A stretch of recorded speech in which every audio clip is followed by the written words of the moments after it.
তুই ইসলাম ছেড়ে দিবি, নচেত এই বাড়ি ছাড়বি। সঙ্গে সঙ্গে তিনি বললেন, বাড়ি ছেড়ে দেব, ইসলাম ছাড়বো না।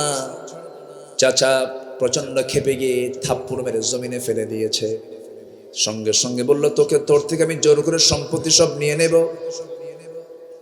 জবাবে এই ভাতিজা ইমানদার সাহাবী বলে ফেলতেছেন, চাচা জোর করবেন কেন? জোর করার দরকার নাই।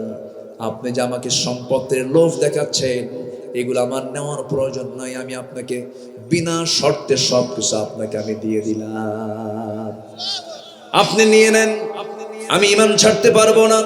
চাচা খেপে গিয়ে রেগে গিয়ে জামার কলারটা টান মেরে ধরে ছিঁড়ে ফেলেছে জামা। এবার বলতেছে, তোর পায়জামাটাও খুলে ফেল, লুঙ্গিটাও খুলে ফেলেছে, উলঙ্গ করে ঘর থেকে বের করে দিয়েছে। আমার বন্ধুগণ, এই সাহাবী মার দরজার সামনে গিয়ে বলে, মা দরজা খুলে আমার দিকে তাকাবা না, আমি উলঙ্গ। আমার চাচা আমার শরীর থেকে লুঙ্গি পর্যন্ত খুলে নিয়েছে, আমাকে কোনো মতো সতর ঢাকার জন্য একটা চাদর দিয়ে দাও মা। ধরলেন, জড়িয়ে ধরে বলছেন, ও আমার প্রিয় সাহাবী আব্দুল্লাহ, তোর চাওয়া কি বল। এবার রাসূল বলছেন, তোমার কি চাওয়া বলো। সাহাবী বলছেন, হুজুর আপনি আমার জন্য দোয়া করুন, আপনার মন যা চায় আপনি বলেন। আমার নবীজি আকাশের দিকে তাকায় বলছেন, আরশের মালিক, আমার এই প্রিয় সাহাবী আব্দুল্লাহর জান মাল তুমি কাফের বেঈমানদের জন্য হারাম করে দাও। এই কথা বলার সঙ্গে সঙ্গে সাহাবী হাউমাউ করে কেঁদে কেঁদে বলে, হুজুর আমার গোটা জীবনের সাধনা হলো আমি শহীদি মওত, আমি কামনা করি আমি শহীদ হয়ে আল্লাহর জান্নাতে চলে যাব। কিন্তু আপনি আমার জন্য এমন দোয়াটা করলেন কেন? এমন দোয়া তো আমি আশা করি নাই, প্রত্যাশা করি নাই। রাসূল বলছেন, ওয়াইম্মা তাআলা ফিরাশিহি, ও আমার সাহাবী, তোর মরণ যদি বিছানাও যদি হয়ে থাকে, সাহাবী চিন্তা করিস না, আল্লাহ তোকে জান্নাত দিয়ে দেবে, আল্লাহ তোকে শহীদের দরজা দিয়ে দেবে। সঙ্গে সঙ্গে সঙ্গে সঙ্গে সাহাবী আমার নবীজিকে জড়িয়ে ধরলেন, বললেন, ও সাহাবী আব্দুল্লাহ, যাও কোরআন তেলাওয়াত করো, আহলে সুফার সদস্যদের ভিতরে চলে যাও। আহলে সুফার সদস্যদের মধ্যে চলে গেলেন। সব সাহাবী তারা তেলাওয়াতে বিরক্ত হয়ে নবীর কাছে রিপোর্ট করেন, হুজুর নতুন একজন ব্যক্তি এসেছে, সাহাবী এসেছে, এত জোরে চিৎকার করে করে কোরআন তেলাওয়াত করে আমাদের ডিস্টার্ব হয়। রাসূল বলছেন, ও সাহাবীরা, আমার আব্দুল্লাহর তেলাওয়াত করতে তোমরা বাধা দিও না, কারণ আব্দুল্লাহ চিৎকার মেরে এই জন্যই কোরআন তেলাওয়াত করে, কারণ আব্দুল্লাহর দিন গ্রহণ করতে গিয়া দুনিয়াটা তার ছাড়তে হয়েছে। আমার আব্দুল্লাহর তেলাওয়াতে বাধা দিও না। আমার নবীজি সাহাবীকে খুব ভালোবাসতেন। একদিন আমার নবীজি সাহাবে কেরাম কিনে যুদ্ধের ময়দানে চলে গেলেন। আব্দুল্লাহ যুদ্ধে অংশগ্রহণ করেছেন। যুদ্ধ শেষ হওয়ার পরে নবীজি মদিনার দিকে ফিরে আসতেছেন। ফিরে আসার মাঝে এমন সময় আমার নবীর কেরাম সংবাদ গেল, হুজুর আপনার ওই প্রিয় সাহাবী আব্দুল্লাহ শাহাদাত বরণ, ওই আব্দুল্লাহ দুনিয়া থেকে বিদায় হয় না, প্রচন্ড অসুস্থ। আমার নবীজি বলছেন, ভালো করে তার সেবা করো, ভালো করে তার শুশ্রূষা করো। 3 দিন পরে নবীর কাছে সংবাদ যাওয়া হলো, হুজুর আব্দুল্লাহ যুদ্ধে অংশগ্রহণ করেছে কিন্তু শাহাদাত বরণ করে নাই, রক্তপাত হয় নাই, কিন্তু বাঁচাতে পারলাম না। আব্দুল্লাহ কিন্তু আজকে সকালবেলা দুনিয়া থেকে বিদায় নিয়েছেন। নবীজির চোখে অশ্রুপূর্ণ হয়ে গেল। নবীজি কাঁদতে কাঁদতে বলছেন, সাহাবীরা রে, আমার এমন প্রিয় সাহাবীর মৃত্যুর কথা তোমরা আমাকে জানালে, ওই সাহাবীর জানাজার দায়িত্ব আমি কাউকে দেব না, আমি রাসূল নিজে তার জানাজার দায়িত্ব গ্রহণ করে নিলাম। জোরে বলি সুবহানাল্লাহ, আরো জোরে বলি সুবহানাল্লাহ। আমার ভাইয়েরা, আমার নবীজি বললেন, গোসল করায়া দাও। গোসল করানো হলো, জানাজা শুরু হয়ে গেল। রাসূল জানাজা পড়ায়া দিলেন। জানাজা শেষ করার পরে বলছেন, সাহাবীরা, আমার প্রিয় সাহাবী, আমার কলিজার টুকরা সাহাবী আব্দুল্লাহ কবরটা তোমরা কোথায় খনন করেছো? কই জায়গায়? ওই যে 2 পাহাড়ের চিপায় আমরা কবরটা খনন করেছি। রাসূল বললেন, সাহাবীরা আমাকে নিয়ে যাও, আজকে আব্দুল্লাহর কবরে আব্দুল্লাহকে রাখার দায়িত্ব আমি কাউকে দেব না। এই সাহাবের লাশটা আমি নিজে বহন করে আমার আব্দুল্লাহকে আমি কবরে শোয়া দেব। আমার নবীজি কবরের সামনে চলে গেলেন, কবরে মাটিতে নামলেন, হাতটা গায়ে দিলেন। এমন সময় লাশটা যখন হাতে দেওয়া হলো, রাসূল বলছেন, আমরা আবু বকর ডানে নামো, ওমর বামে নামো। কি কত বড় ভাগ্যবান সাহাবী সেই সাহাবী কবরবাসী, যার কবরে নেমেছেন আমার নবীর মতো মানুষ, আবু বকর ওমরের মতো মানুষ। জোরে বলুন সুবহানাল্লাহ। আমার নবী এবার বলছেন, লাশটা দিয়ে দাও হাতে। শোয়া দিলেন আব্দুল্লাহকে নবীজি নিজ হাতে বুকের উপরে হাত রেখে কেঁদে কেঁদে আরশে আজিমের মালিকের দিকে লক্ষ্য করে বলছে, আল্লাহ তাআলা, এই আমার আব্দুল্লাহর মৃত্যুর দিন পর্যন্ত, এই মুহূর্ত পর্যন্ত আমি আব্দুল্লাহর উপরে রাজি আছি, সন্তুষ্ট আছে, তুমি আল্লাহ মাফ করে দাও। এই দোয়াটা যখন করলেন, পাশে একজন সাহাবী, খুব সচেতন সাহাবী, আল্লাহওয়ালা সাহাবী সাদ ইবনে আবি ওয়াক্কাস রাদিয়াল্লাহু তাআলা চিৎকার মেরে মেরে পাগলের মতো বলছেন, আহারে ওরে সাদ, তোর মতো হতভাগা বান্দা এই দুনিয়াতে নাই। এই সাদ বিন আবি ওয়াক্কাস আজকে জীবন্ত সাহাবী না, জীবন্ত সাদ না হয়ে যদি মরা সাদ হতো, এই কবরবাসী যদি হয়ে যেত, এই সাদের জীবনটা বড় ভাগ্যবান হয়ে যেত। যেরকম সুবহানাল্লাহ। আমার ভাইরা, আমার বন্ধুগণ, ইমান টেনেছি, ইমানটার যত্ন আমরা নেব, জোরে বলে ইনশাআল্লাহ। ইমানের যত্ন আছে না নাই বলেন? যত্ন আছে। বাগান সাজাবেন, মেহনত করতে হয়। জঙ্গল বানাবেন, কোনো মেহনত লাগে না। ইমান এনেছি, ইমানের যত্ন নিতে হবে। খারাপ হবেন, খারাপের জন্য কোনো যত্নের প্রয়োজন হয় না। ইমান যখন এনেছি, প্রথম আহ্বান আমরা নামাজ পড়বো। কি পড়বো বলেন? নামাজ পড়বো। নামাজের জন্য কি শিখতে হবে বলেন? কোরআন শিখতে হবে। কোরআন শিখবো, জোরে বলে ইনশাআল্লাহ। নামাজটা শুরু করব কোন নামাজ দিয়ে বলেন? কার গিট ছুটাবো? কার গিট ছুটাবো? শয়তানের গিট ছুটাবো। এরপর ইমানের যত্ন নেব আমরা। ইমানের মধ্যে শিরিক ঢুকাবো না, ইমানের মধ্যে বেদাত ঢুকাবো না, ইমানের মধ্যে সুদ ঢুকাবো না, ইমানের মধ্যে মদ ঢুকাবো না, ইমানের মধ্যে বেনামাজি লোককে ঢুকাবো না, ইমানের মধ্যে আমার সেই নেতাকে ঢুকাবো না যে নেতা নামাজ পড়ে না। ঠিক কিনা? যুবকরা বিশেষ করে, তোমাকে যারা মদের বোতল তুলে দেবে, অস্ত্র হাতে তুলে দেবে, তোমাকে জেনা করার জন্য উৎসাহ দেবে, যুবক তোমার চরিত্র নষ্ট করার জন্য তোমার হাতে ইয়াবা দেবে, ট্যাবলেট দেবে, ওই সমস্ত নেতৃত্বের মুখে তোমার জুতা মারতে হবে। যুবকরা রাজি আছো? কারা কারা হাত উঁচু করে দেখাও।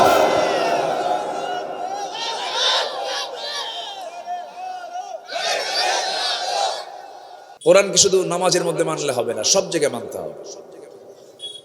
সম্মানিত ভাইয়েরা, বুকটা ফেটে যায় তখন যখন দেখি যে আমার ভাইটা কোরআন পড়তে পারে না, আমার বোনটা কোরআন পড়তে পারে না।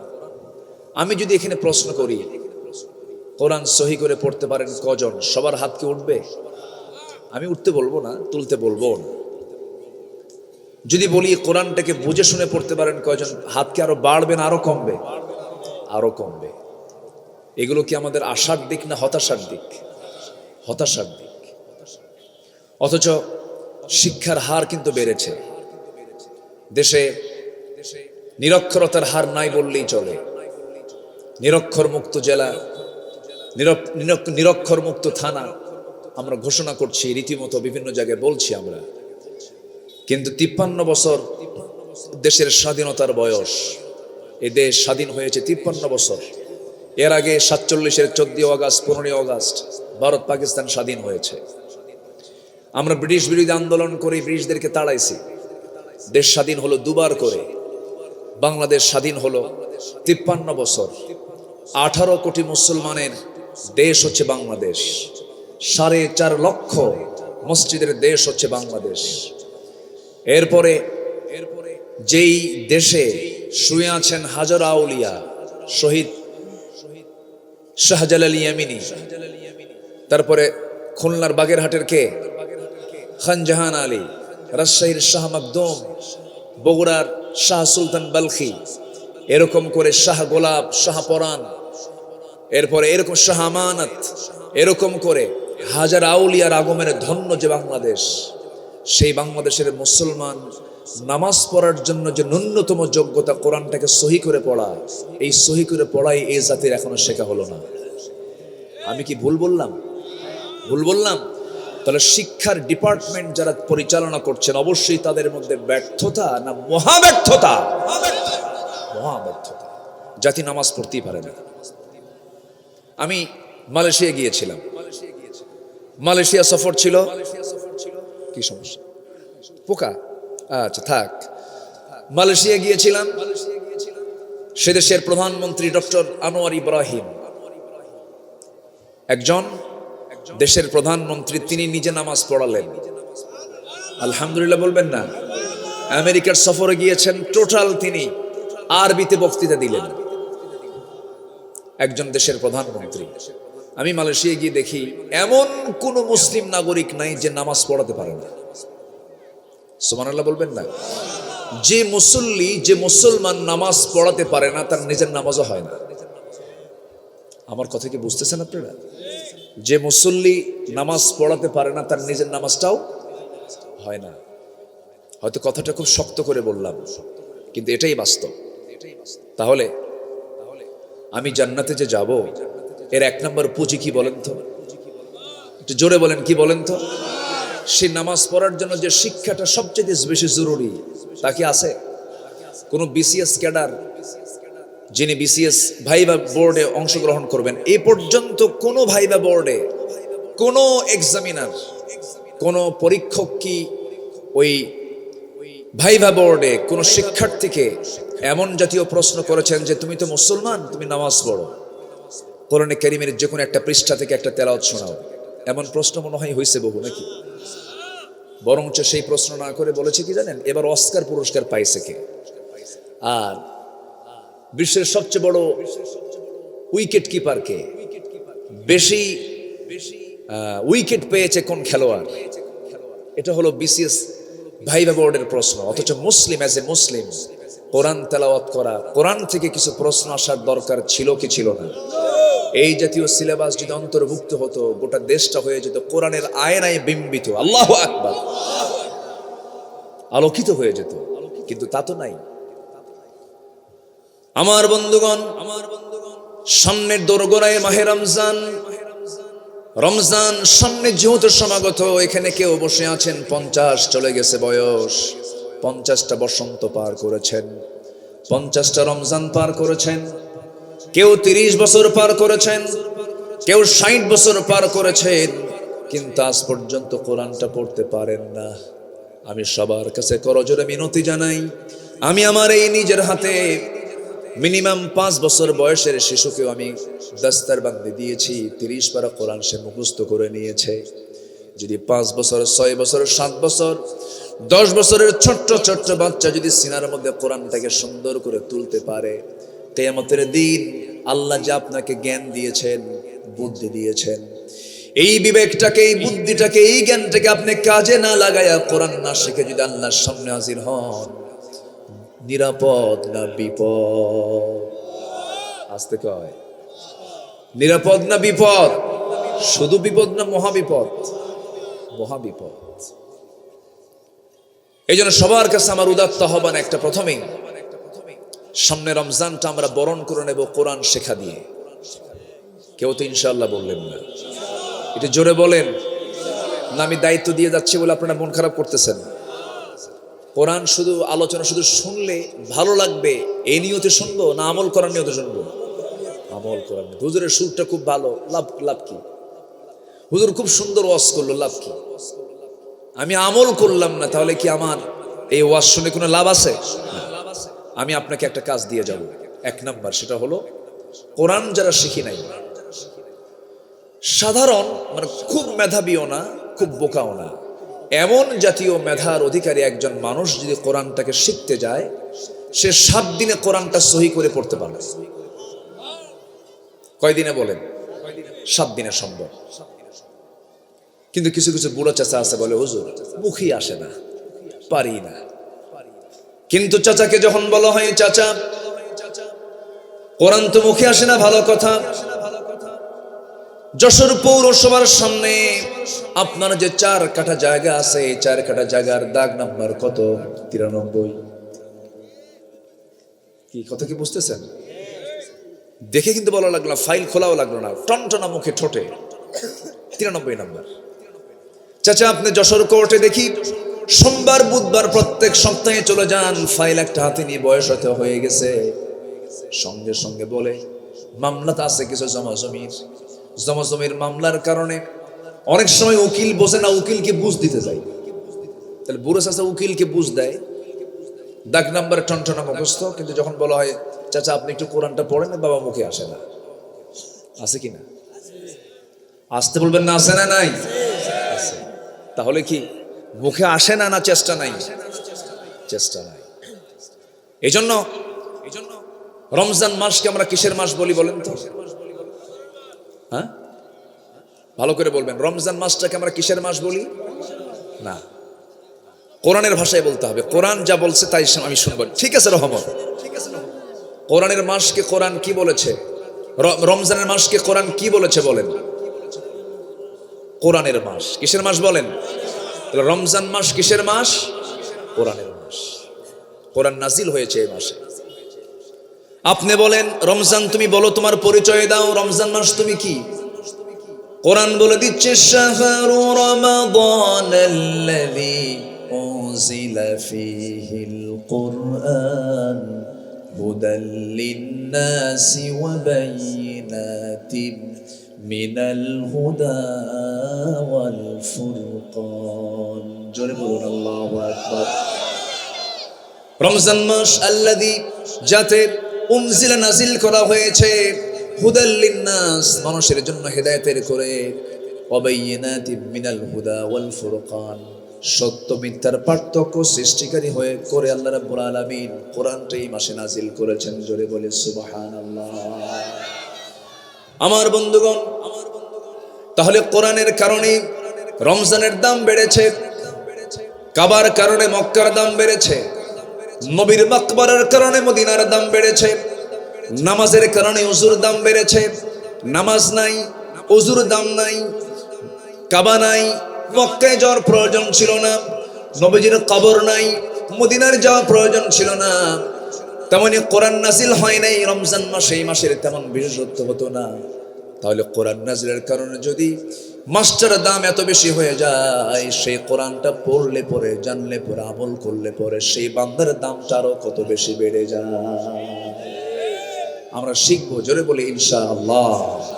এখন শিখবো কেমনে, এটা আমরা প্ল্যান করে ফেলবো। শিক্ষক, হুজুর, যেই যাই হোক, এখন প্রযুক্তির যুগ, অ্যাপস, তারপরে আপনার বিভিন্ন মাধ্যম দিয়ে এখন আপনার ওস্তাদ বহু। আপনি বলবেন যে আমার সমস্যা অসুবিধা, এই বলার কোনো সুযোগ নাই। ওস্তাদ হাতে হাতেও আছে না নাই? আসতে বলবেন না, আছে না নাই? আছে। মান জাদ্দা ওয়াজাদা, যে চেষ্টা করবে সে পেয়ে যাবে। আল্লাহ তাআলা বলছেন ওয়াল্লাযীনা জাহাদু ফীনা, যে আমার দিকে আসার জন্য চেষ্টা করে, লানাহদিয়ান্নাহুম সুবুলানা, আমি তার জন্য এক রাস্তা না, সুবুল সাবিলের বহুবচন, অসংখ্য রাস্তা বের করে দেব। তাহলে আমরা সবাই কি কোরআন শিখতে রাজি আছি? রমজান মাস হবে কোরআন শেখার মাস। কার কার দিকে হাত তুলে দেখান দেখি, বলেন ইয়া আল্লাহ, আগামী রমজানে আমাদেরকে তোমার কোরআন সহি করে শেখার, পড়ার তৌফিক তুমি আল্লাহ দিয়ে দাও। জোরে বলি আমিন, আরো জোরে আমিন। হাত নামান। আমি বলছি শেখার, পড়ার, বোঝার কিন্তু বলিনি। বুঝতে গেলে আরো সময় লাগবে, এটা এক মাসে হবে না। আগামীতে যখন কোরআন শেখা হয়ে যাবে, এরপর কোরআন বোঝার তৌফিক চাইতে হবে কার কাছে? আসতে বলবে না, কার কাছে? আল্লাহর কাছে। আমি মানে কষ্ট দিয়ে ফেললাম, কষ্ট পাননি তো? কথাগুলো মাথায় রাখতে হবে, কিন্তু আমি কিন্তু কাজ দিয়ে দিলাম আপনাকে, এটা মাথায় রাখবেন। জোরে বলি ইনশাআল্লাহ। আপনি জানেন এই কিতাবটা কত ভয়ঙ্কর? এই কিতাব একদিন আমার বিরুদ্ধে যাবে অথবা পক্ষে যাবে। সুবহানাল্লাহ বলবেন না?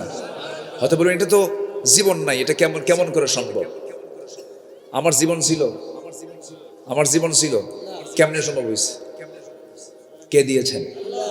আসতে বলবেন না, কে দিয়েছেন? আল্লাহ দিয়েছেন। এই কোরআন একদিন আমার পক্ষে যাবে অথবা বিপক্ষে যাবে। হুজ্জাতুল লাকা আও আলাইকা। আল কোরআন ওয়াস সিয়াম ইউশাফিআন লিল আবদি। কোরআন এবং সিয়াম, এই দুটো জিনিস বান্দার জন্য সুপারিশ করবে আল্লাহর কাছে। জোরে বলি সুবহানাল্লাহ। আমার নবীজি হাসরের ময়দানে 3 বার আসবেন, 4 বার আসবেন।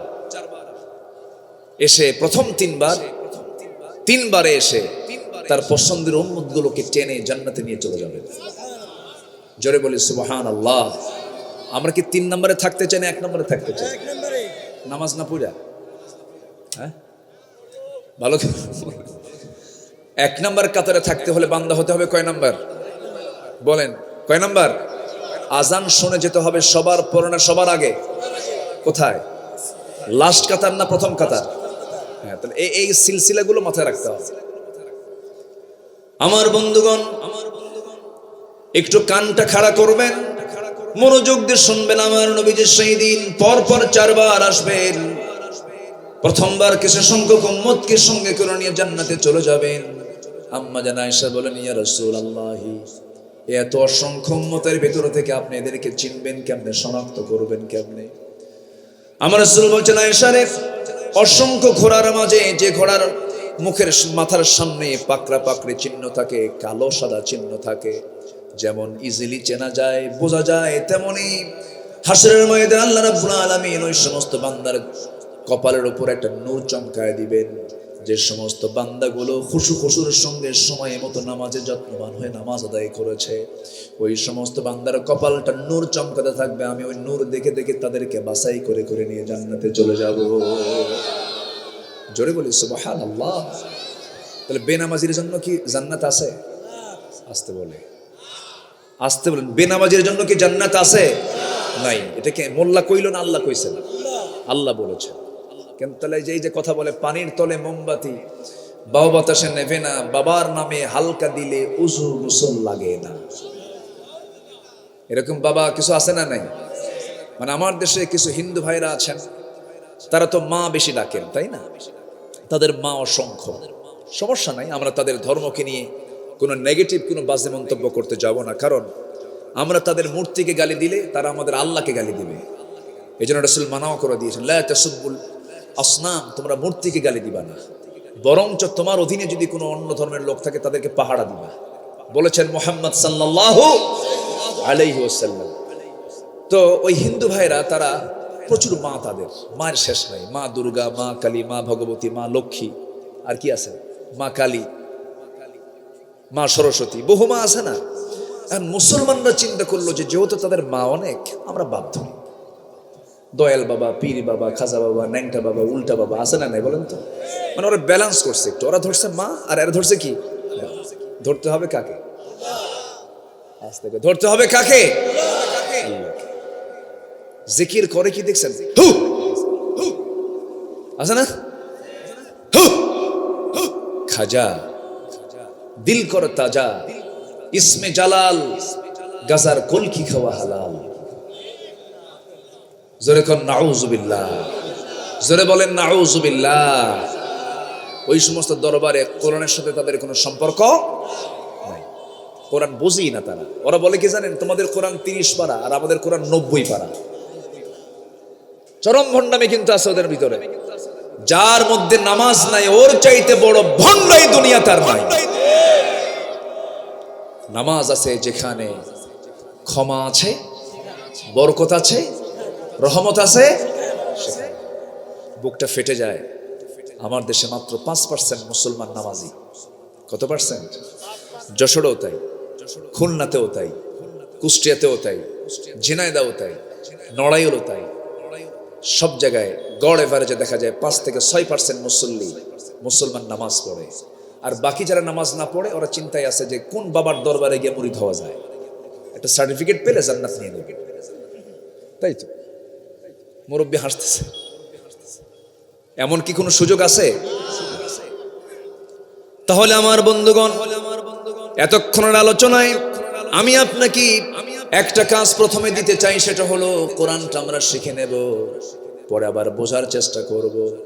নাম্বার 2 হলো, আমার বন্ধুগণ, জাহান্নামে যাবার জন্য যদি কোরআনকে প্রশ্ন করেন, কোরআন বল জাহান্নামে যাবার 1 নাম্বার কারণ কি? কেন জাহান্নামে বান্দাকে ঢুকাবেন আল্লাহ? কোন কোন অপরাধে? আল্লাহ রাব্বুল আলামিন কিছু কিছু আয়াত দিয়েছেন, এত ভয়ঙ্কর আয়াত, যে আয়াতগুলো দেখলে পরে চরম ভয় লাগে, মনে হয় আল্লাহ কোনোদিন আমাদেরকে জান্নাতে দিবেন না। এত ভয়ঙ্কর আয়াত। একটা আয়াত আল্লাহ রাব্বুল আলামিন বলেন সূরা মারইয়ামের ভেতরে, ফাখালাফা মিন বা'দিহিম খালফুন আদাউস সালাতা ওয়াত্তাবাউশ শাহাওয়াত ফাসাউফা ইয়ালকাউনা গায়্যা। সূরা মারইয়াম আয়াত নম্বর 59। আল্লাহ রাব্বুল আলামিন বলেছেন যে সমস্ত বান্দাগুলো দুনিয়ার জিন্দেগিতে 2টা বড় অপরাধ করে আসবে। নাম্বার 1 হলো যারা নামাজকে নষ্ট করবে, নাম্বার 2 হলো মন যা চায় তাই করবে। এই দুটো অপরাধে যারা জড়িত হয়ে যাবে, আমি তাদেরকে জাহান্নামের মধ্যে দিয়ে ক্ষান্ত হব না, জাহান্নামের গর্তের মধ্যে আমি তাদেরকে ঢুকায় ফেলবো। জাহান্নামের গর্তটা এত ভয়ঙ্কর জাহান্নামের গর্ত। তাফসীর এসেছে জাহান্নামের গর্তগুলোকে জাহান্নাম পর্যন্ত ভয় পায়, এত ভয়ঙ্কর সেই জাহান্নামের গর্তগুলো।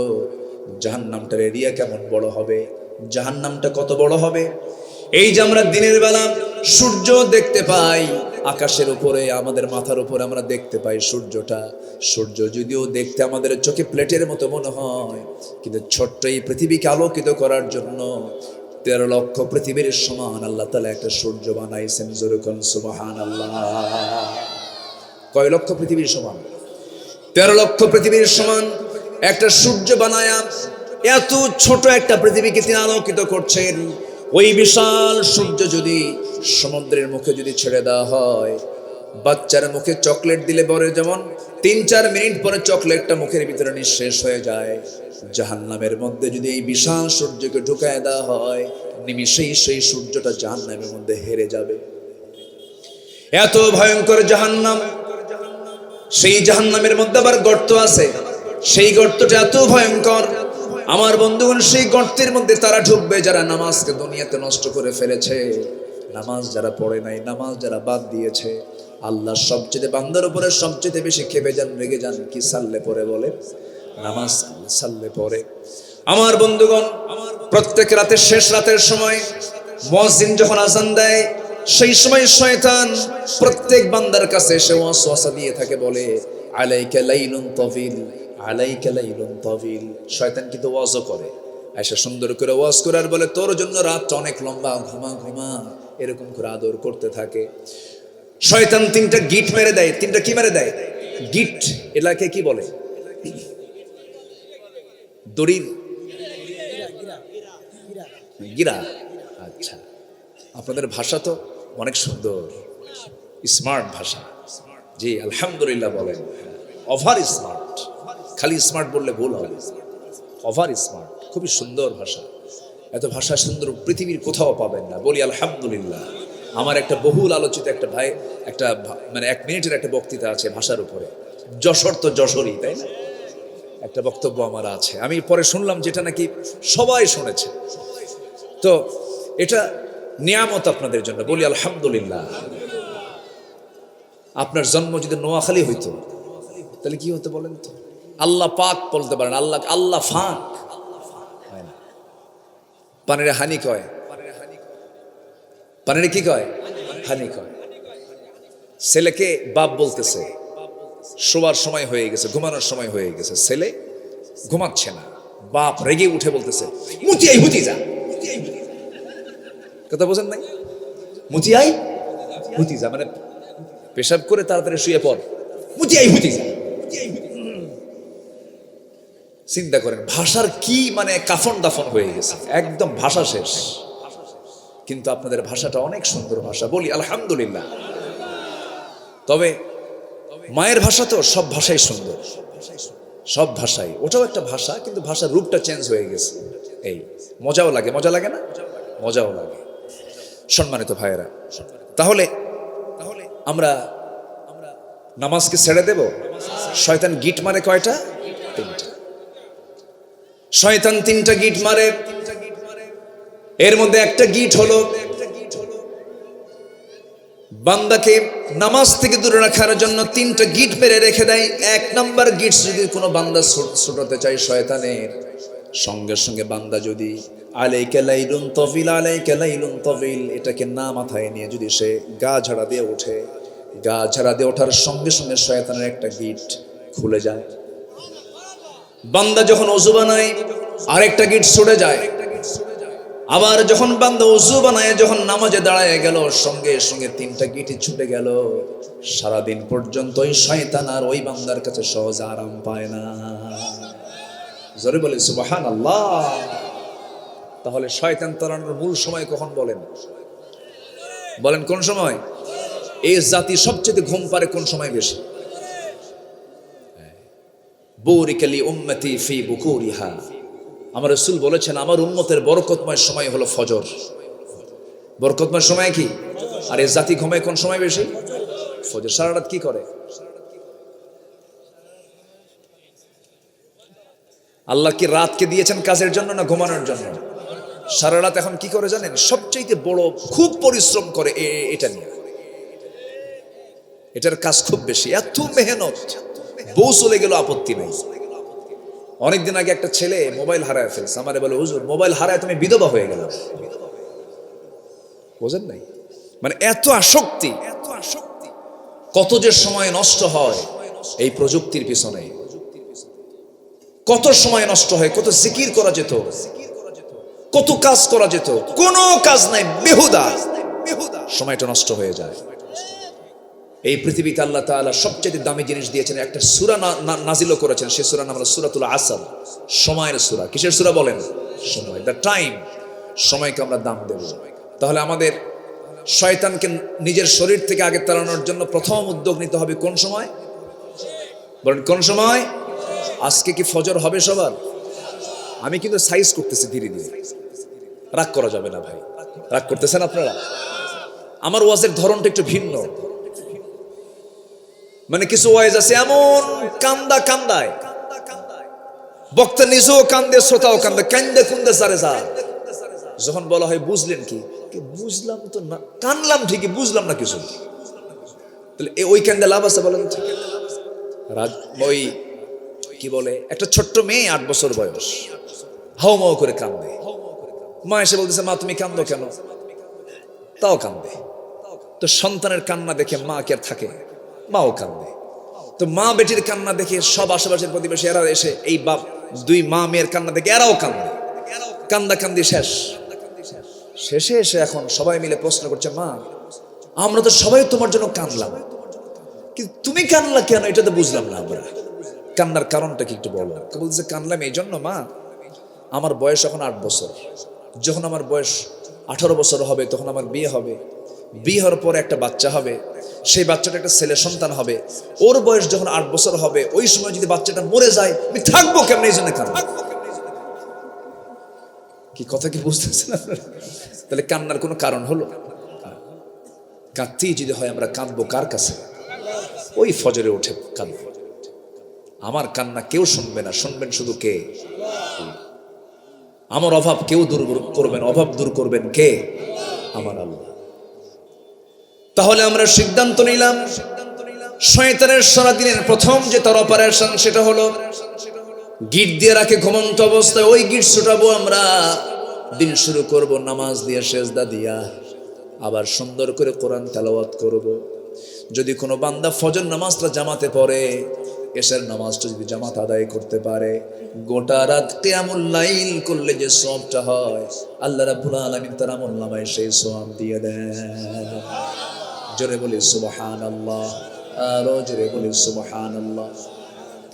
আমার বন্ধুগণ, আরেকটা কারণ আল্লাহ রাব্বুল আলামিন বান্দাকে জাহান্নামের গর্তের মধ্যে ঢুকাবেন, সেটা হলো মন যা চায় তাই করা। মন যা চায় তাই কি করা যাবে নাকি? মন যা চায় তাই কি করা যাবে? আমাদের মন কি ভালো? আসতে কর, আমাদের মন ভালো? মন তো ভালো না, আমাদের মন খুব খারাপ। মন চায় অনেক কিছু। আচ্ছা, পুরুষ যারা বসে আছেন তাদের কি মন চায় না একটা মেয়েদের দিকে চায় থাকে? দেখেন, মানে নজর মনে হয় দেই না, মনে হয় ভাবসা, মনে হয় কি বলেন, মন কি চায় কিনা বলেন? যদি পুরুষ হন তাহলে হবে চাবেন। বলেন, পুরুষ যারা আছে নারীর প্রতি কি তাকাতে মন চায় না? চায় কিনা?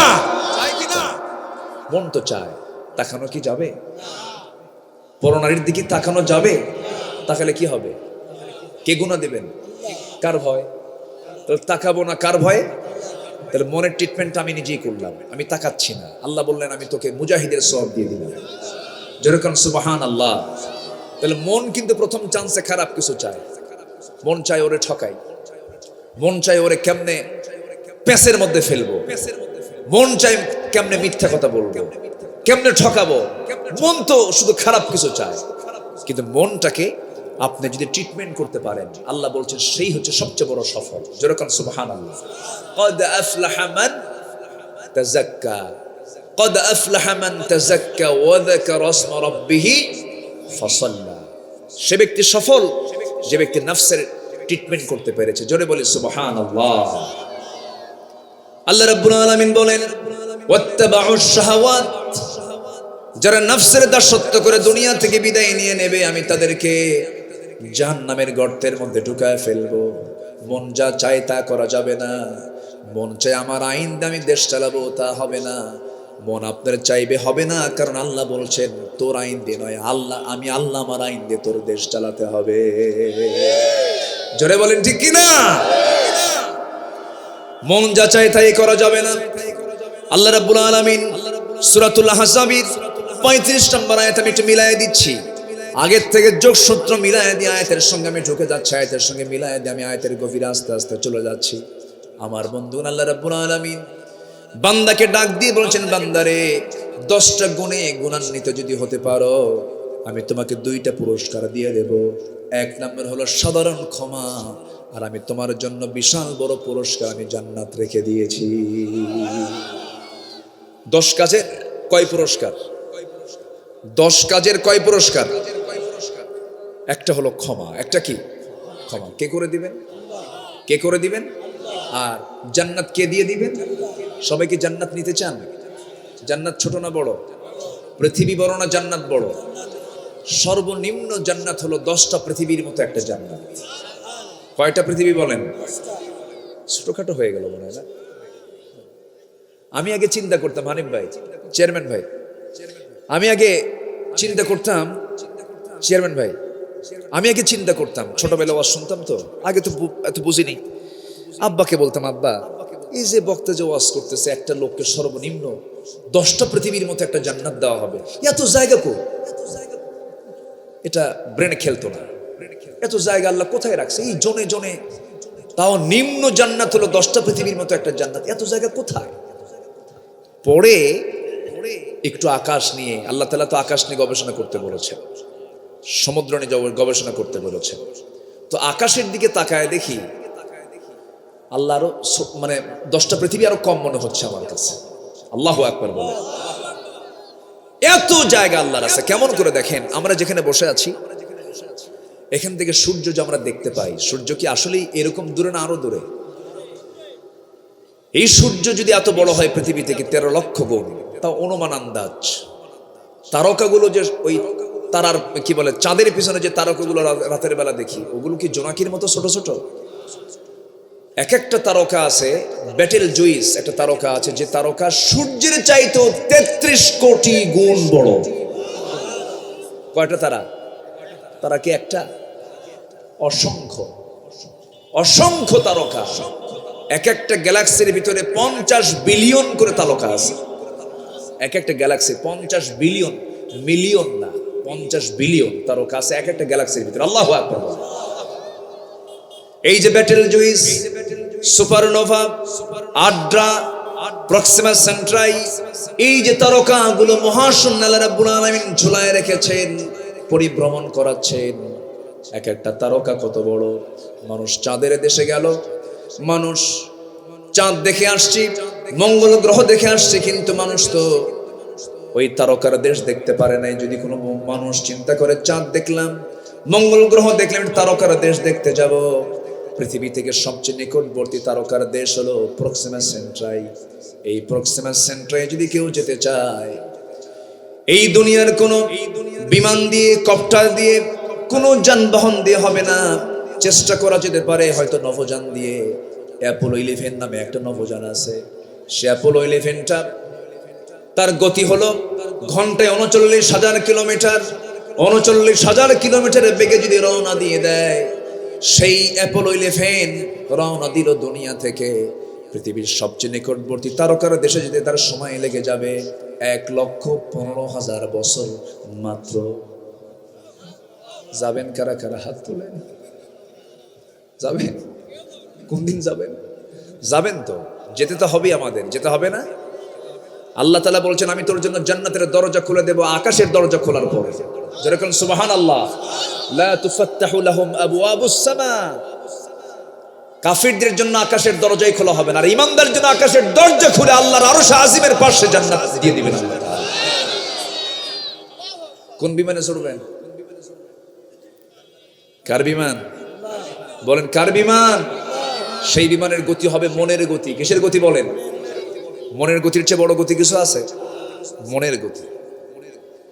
মনের গতিতে চলে যাবেন। আল্লাহু আকবার বলেন। তাহলে এখন বলেন তো জায়গা আছে? আসতে কয় জায়গা আছে কিনা বলেন? এতে এক দুনিয়া, এক মহাশূন্যের কথা বললাম। আকাশ কি একটা না 7টা? 7টা আকাশ, সাবআ সামাওয়াত। 7টা আকাশ, এক একটা আকাশ এটাই সবচেয়ে ছোট, উপরে আরো বড়। আল্লাহ তাআলা আরশ আজিম হলো 7 আকাশের উপরে।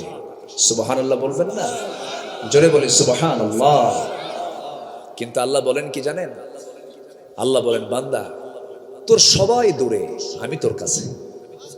জোরে বলি সুবহানাল্লাহ। আমার সবচেয়ে কাছে কে? ওয়া নাহনু আকরাবু ইলাইহি মিন হাবলিল ওয়ারিদ। সবচেয়ে কাছে। কিন্তু আমার আল্লাহ তাআলা আরশ আজিমের সমাসীন আছেন, সর্ব জায়গায় বিরাজমান, ওয়াহদাতুল ওয়ুজুদ। আমি এই সমস্ত বিষয় নিয়ে তর্ক বিতর্কে যাই না কখনো। আমি মাসলা মাসাইল নিয়ে আমি কখনো এরকম আউটডোরে কোনো কথা বলে ট্রল হোক, গন্ডগোল লাগুক, কালেম আলেম ক্যাসাল লাগুক, এগুলো আমি চাই না। তবে ওয়াহদাতুল ওয়ুজুদ, আল্লাহ সব জায়গায় বিরাজমান, এই ব্যাপারে অধিকাংশ আলেম ওলামা একমত নন। কারণ আল্লাহ তাআলা স্পষ্ট জানিয়ে দিচ্ছেন আমি আল্লাহ কোথায়?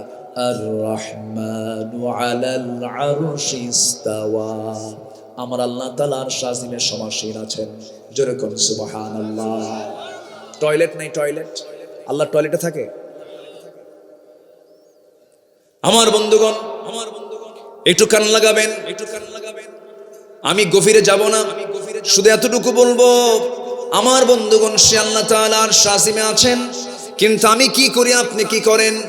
দিনের আলোতে, রাতের আধারে কেউ না জানলেও আমার আল্লাহর ইলমটা জেনে যায়, সব তিনি বুঝে নেন।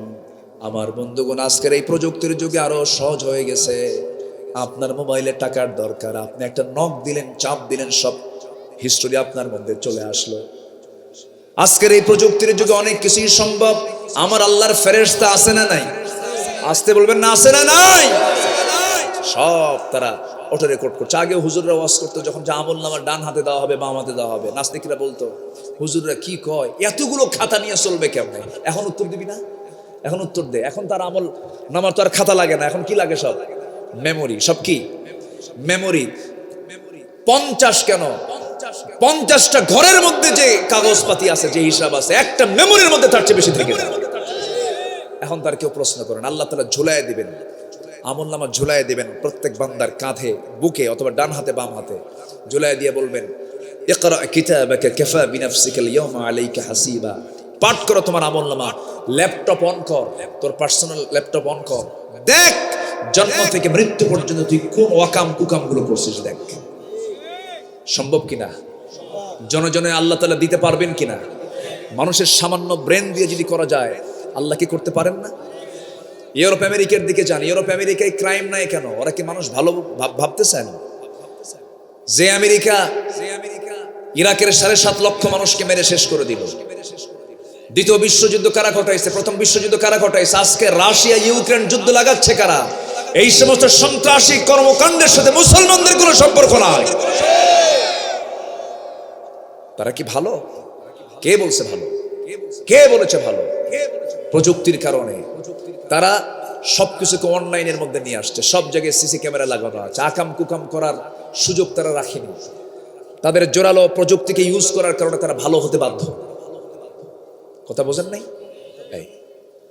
কিন্তু আমরা ভালো হব প্রযুক্তি দিয়া না আল্লাহর ভয়ে? আমরা ভালো হব কার ভয়ে? আসতে বলবেন না, কার ভয়ে? আমেরিকা কিসের মডেল আমাদের বলেন? ইউরোপ আমাদের কিসের মডেল? যে দেশে পুরুষ পুরুষকে বিয়ে করে,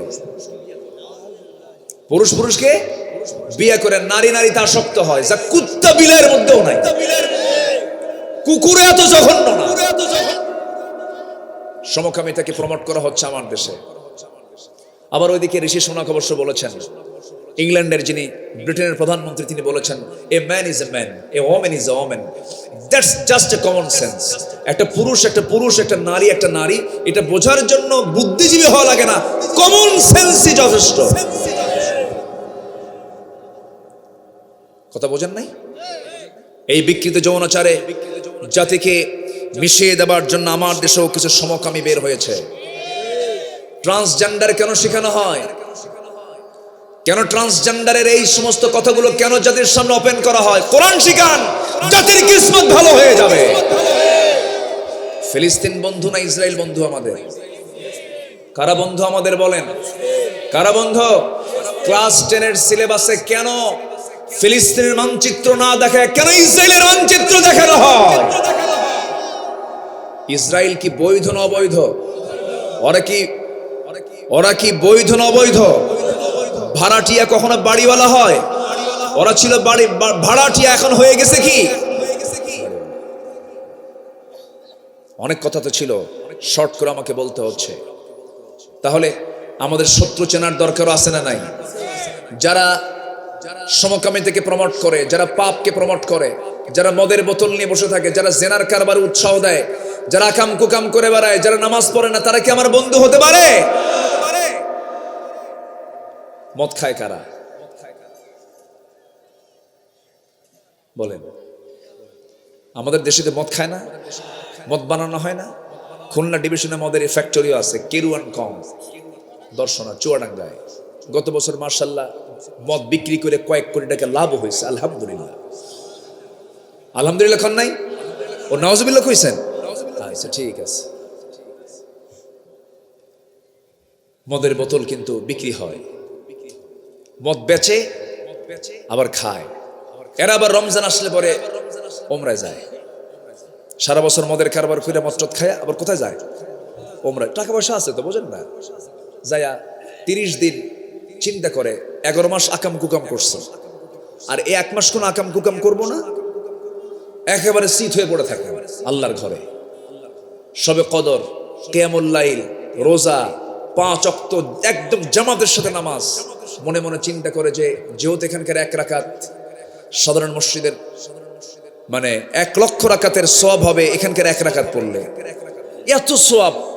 1 মাস একেবারে ভালো করে প্যাকেজটা নিয়ে চলে যাব, অন্তত 11 মাস যেন কভার হয় 1 মাসের ইবাদত। কি কথা কি বুঝতেছেন আপনারা? আবার হুজুর একটা ভাড়া করে নিয়ে যায়, হুজুর এমন দোয়া দিবেন যেন দোয়ার ঠেলায় আমি জান্নাত পার হয়ে জাহান্নামে যাই। যা তুই জাহান্নামে। আসলো সারা মাস জিকির আজগার কইরা, ইহরাম টেহরামের কাপড় টাপড় পইরা, ইহরাম করে তোয়াফ টফ কইরা, সাইটাই করে, ওমরা হজ কইরা, রমজান মাস কিয়ামুল লাইল করে, ইতিকাফ করে, দেশে এসে ঈদের দিন সন্ধ্যাবেলায় মদ 3 বোতল খায় শীত হয়ে পড়ে আছে। এরকম টাইপের কিছু লোক আছে না নাই? আসতে বলবেন না, আছে না নাই? এমন পাপী কি জান্নাত পাবে? এমন পাপী কি জান্নাত পাবে? আল্লাহ তাআলা আগে বলছেন, আগে পাপ ছাড়। আগে কি ছাড়? আপনার নফল নামাজ নাই, বড় কোনো ক্ষতির কারণ না। আপনার তাহাজ্জুদ মিস, বড় কোনো ক্ষতির কারণ না। কিন্তু আপনি বড় গুনাহ শিরক ছেড়েছেন, বড় গুনাহ বিদআত ছেড়েছেন, বড় গুনাহ বাপ মার সঙ্গে আপনি নাফরমানি না করে বাপ মার খেদমত করেছেন। আপনার জন্য এটাই প্লাস, এটা আপনাকে জান্নাতে নিয়ে চলে যাবে। কষ্ট পাচ্ছেন? আমার আপনার জন্য এখন নাম্বার 3 আমি আপনাদেরকে বলছি, সেটা হলো আমরা আমাদের চ্যালেঞ্জ হবে, আমরা পাপ কাজে জড়াবো না। সবাইকে রাজি আছেন? সবাইকে রাজি আছেন? জোরে বলি ইনশাআল্লাহ। পাপের দিকে যাব না। 10টা গুণ আমরা অর্জন করব, 10টা গুণে গুণান্বিত আমরা হয়ে যাব। নাম্বার 1 হলো ইন্নাল মুসলিমিনা ওয়াল মুসলিমাতি ওয়াল মুমিনিনা ওয়াল মুমিনাত ওয়াল কানিতিনা ওয়াল কানিতাত ওয়াস সাদিকিনা ওয়াস সাদিকাত والصابرين والصابرات والخاشعين والخاشعات والمتصدقين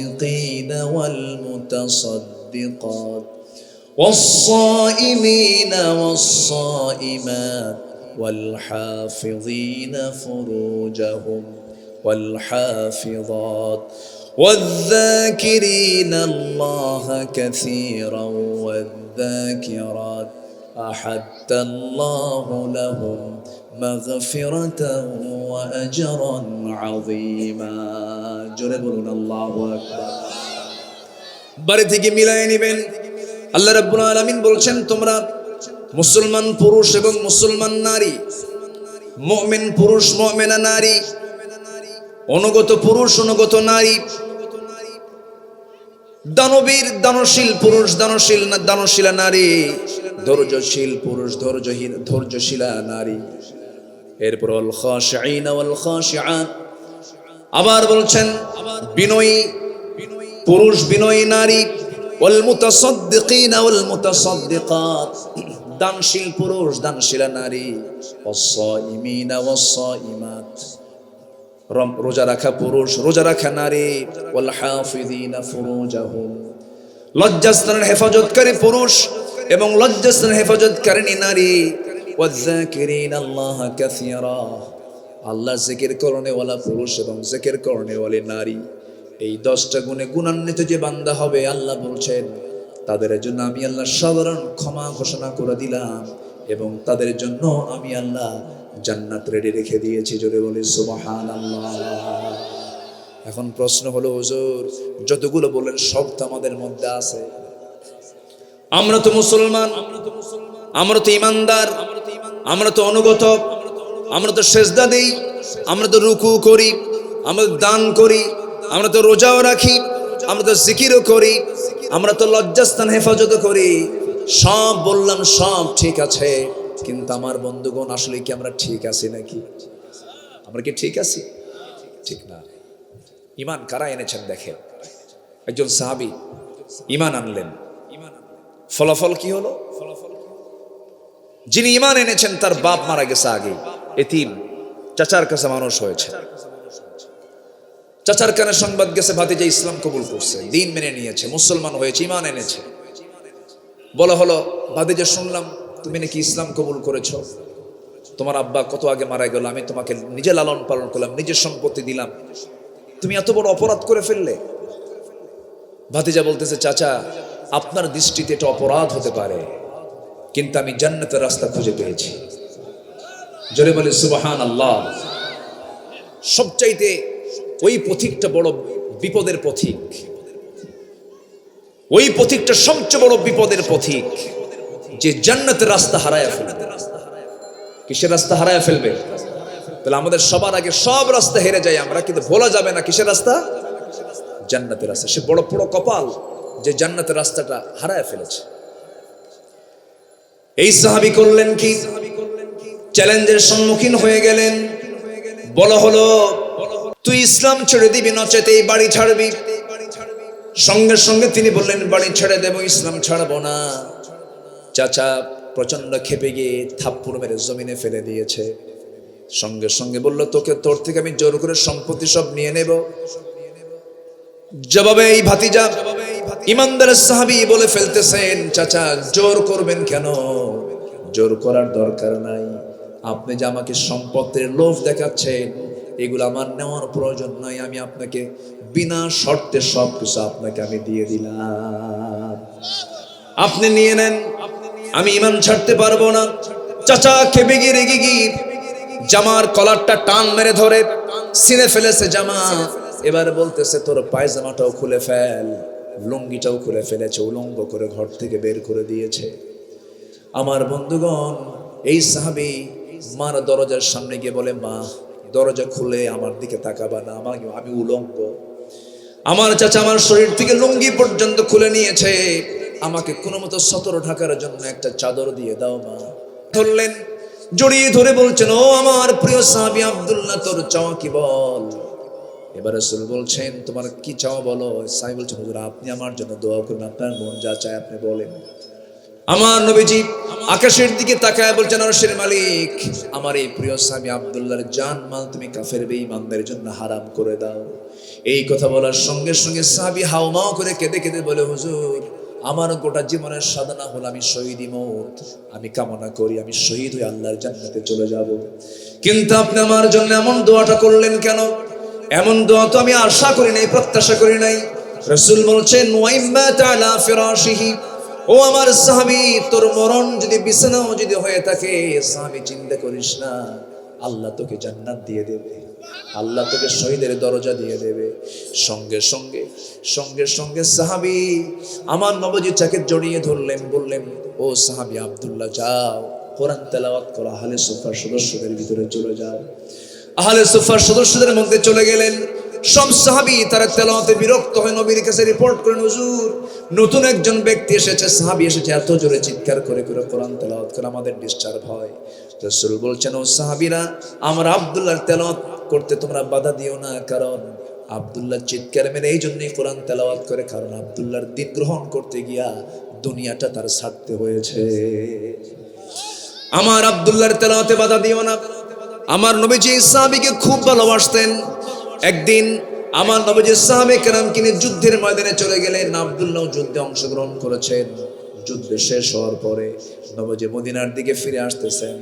ফিরে আসার মাঝে এমন সময় আমার নবীর কানে সংবাদ গেল, হুজুর আপনার ওই প্রিয় সাহাবী আব্দুল্লাহ শাহাদাত বরণ, ওই আব্দুল্লাহ দুনিয়া থেকে বিদায় হয় না, প্রচন্ড অসুস্থ। আমার নবীজি বলছেন, ভালো করে তার সেবা করো, ভালো করে তার শুশ্রূষা করো। 3 দিন পরে নবীর কাছে সংবাদ যাওয়া হলো, হুজুর আব্দুল্লাহ যুদ্ধে অংশগ্রহণ করেছে কিন্তু শাহাদাত বরণ করে নাই, রক্তপাত হয় নাই, কিন্তু বাঁচাতে পারলাম না। আব্দুল্লাহ কিন্তু আজকে সকালবেলা দুনিয়া থেকে বিদায় নিয়েছেন। নবীজির চোখে অশ্রুপূর্ণ হয়ে গেল। নবীজি কাঁদতে কাঁদতে বলছেন, সাহাবীরা রে, আমার এমন প্রিয় সাহাবীর মৃত্যুর কথা তোমরা আমাকে জানালে, ওই সাহাবীর জানাজার দায়িত্ব আমি কাউকে দেব না, আমি রাসূল নিজে তার জানাজার দায়িত্ব গ্রহণ করে নিলাম। জোরে বলি সুবহানাল্লাহ, আরো জোরে বলি সুবহানাল্লাহ। আমার ভাইয়েরা, আমার নবীজি বললেন, গোসল করাইয়া দাও। গোসল করানো হলো, জানাজা শুরু হয়ে গেল। রাসূল জানাজা পড়াইয়া দিলেন। জানাজা শেষ করার পরে বলছেন, সাহাবীরা, আমার প্রিয় সাহাবী, আমার কলিজার টুকরা সাহাবী আব্দুল্লাহ কবরটা তোমরা কোথায় খনন করেছো? কই জায়গায়? ওই যে 2 পাহাড়ের চিপায় আমরা কবরটা খনন করেছি। রাসূল বললেন, সাহাবীরা আমাকে নিয়ে যাও, আজকে আব্দুল্লাহর কবরে আব্দুল্লাহকে রাখার দায়িত্ব আমি কাউকে দেব না, এই সাহাবের লাশটা আমি নিজে বহন করে আমার আব্দুল্লাহকে আমি কবরে শোয়া দেব। আমার নবীজি কবরের সামনে চলে গেলেন, কবরে মাটিতে নামলেন, হাতটা গায়ে দিলেন। এমন সময় লাশটা যখন হাতে দেওয়া হলো, রাসূল বলছেন, আমরা আবু বকর ডানে নামো, ওমর বামে নামো।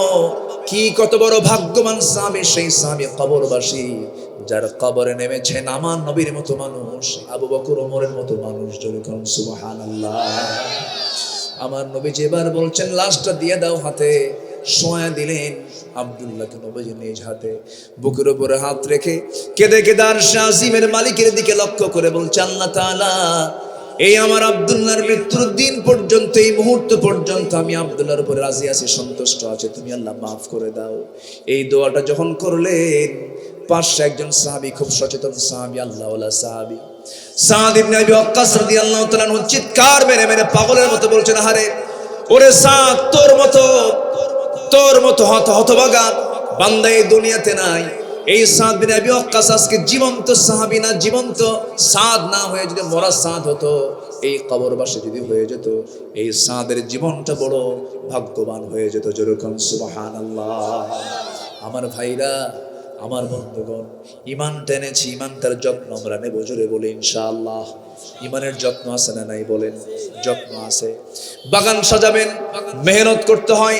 জঙ্গল বানাবেন, কোনো মেহনত লাগে না। ইমান এনেছি, ইমানের যত্ন নিতে হবে। খারাপ হবেন, খারাপের জন্য কোনো যত্নের প্রয়োজন হয় না। ইমান যখন এনেছি, প্রথম আহ্বান আমরা নামাজ পড়বো। কি পড়বো বলেন? নামাজ পড়বো। নামাজের জন্য কি শিখতে হবে বলেন? কোরআন শিখতে হবে। কোরআন শিখবো। জোরে বলে ইনশাআল্লাহ। নামাজটা শুরু করব কোন নামাজ দিয়ে বলেন? কার গিট ছুটাবো? কার গিট ছুটাবো? শয়তানের গিট ছুটাবো। এরপর ইমানের যত্ন নেব আমরা। ইমানের মধ্যে শিরিক ঢুকাবো না, ইমানের মধ্যে বেদাত ঢুকাবো না, ইমানের মধ্যে সুদ ঢুকাবো না, ইমানের মধ্যে মদ ঢুকাবো না, ইমানের মধ্যে বেনামাজি লোককে ঢুকাবো না, ইমানের মধ্যে আমার সেই নেতাকে ঢুকাবো না যে নেতা নামাজ পড়ে না। ঠিক কিনা?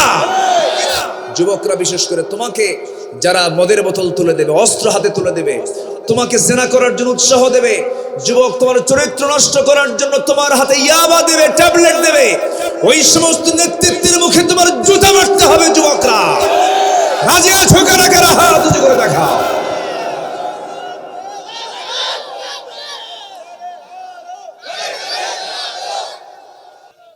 আল হাদিসের আলো, কোরআন সুন্নাহ যেখানে, আল কোরআনের আলো।